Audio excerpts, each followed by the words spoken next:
Hey, I'm April Connors, coming to you live from my office today in Olympia. It's been a long week again. As you may know, I am one of the housing experts in Olympia. I am a real estate agent by trade, so I spent a lot of time just watching the housing bills as well as working on them. Some of the housing bills to note today was an exciting day. Out of the House Housing Committee came a bill that will allow accessory dwelling units, smaller houses outside of the urban growth area. So what that means for people is if you live in the county rather than in a city, you will hopefully, if it passes the House and the Senate, be able to build an accessory dwelling unit on your property. So you could have a family member or someone live there that needs housing. And so that's a great step for housing supply to our local counties. The other thing that passed this week is I was working on some manufactured housing bills, which will help folks get loans easier.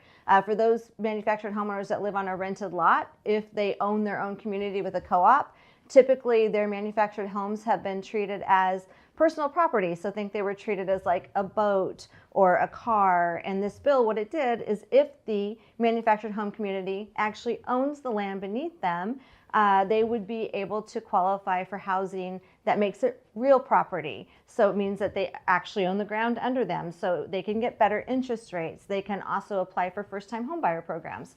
So excited that that bill was passed out of the Housing Committee this week, and hopefully that one too continues to the House floor and then on to the Senate.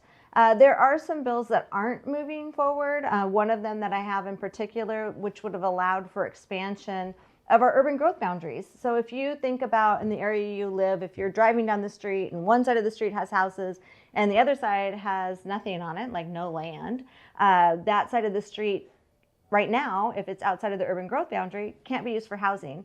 So the bill that I had basically very simply said, if that main infrastructure that the cities and counties have already paid for is running down the street, that we should be able to use the other side of the street for housing because we're in a housing crisis. Washington State is estimated to be 1 million units short in the next 20 years. Governor Ferguson has said he would like to add 50,000 a year in the next 4 years, up to 200,000 in his first term. And we're very supportive of that as on the Republican side. We need more housing. We understand that increasing the supply of housing decreases the cost of housing as well as the cost of rent. So that being said, most of the things that I focus on in the State House are the supply of housing. However, we do see some bills that I find troubling. One of them is rent control. Because Washington State has not been great about adding housing supply, we've seen the cost of rent escalate in Washington State. And as Republicans, we are very, very sensitive to our constituents who have seen those high costs in rent.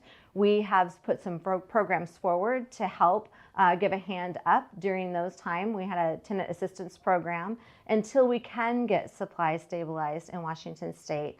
The rent control version might seem like a good idea because it caps the amount of rent or amount that your rent can be increased. But by capping that amount, the unfortunate part is we're seeing a lot of developers already start to not build in Washington State because they're really worried that this bill is going to come into play. We had one that testified in front of the House Appropriations Committee that said they've already moved 40% of their business to Arizona. And that's very unfortunate for Washington State because that will not help increase our supply. So we're going to continue to keep working on housing supply issues as well as trying to stop bills that we think are actually going to hurt the supply of housing in Washington State. So stay tuned.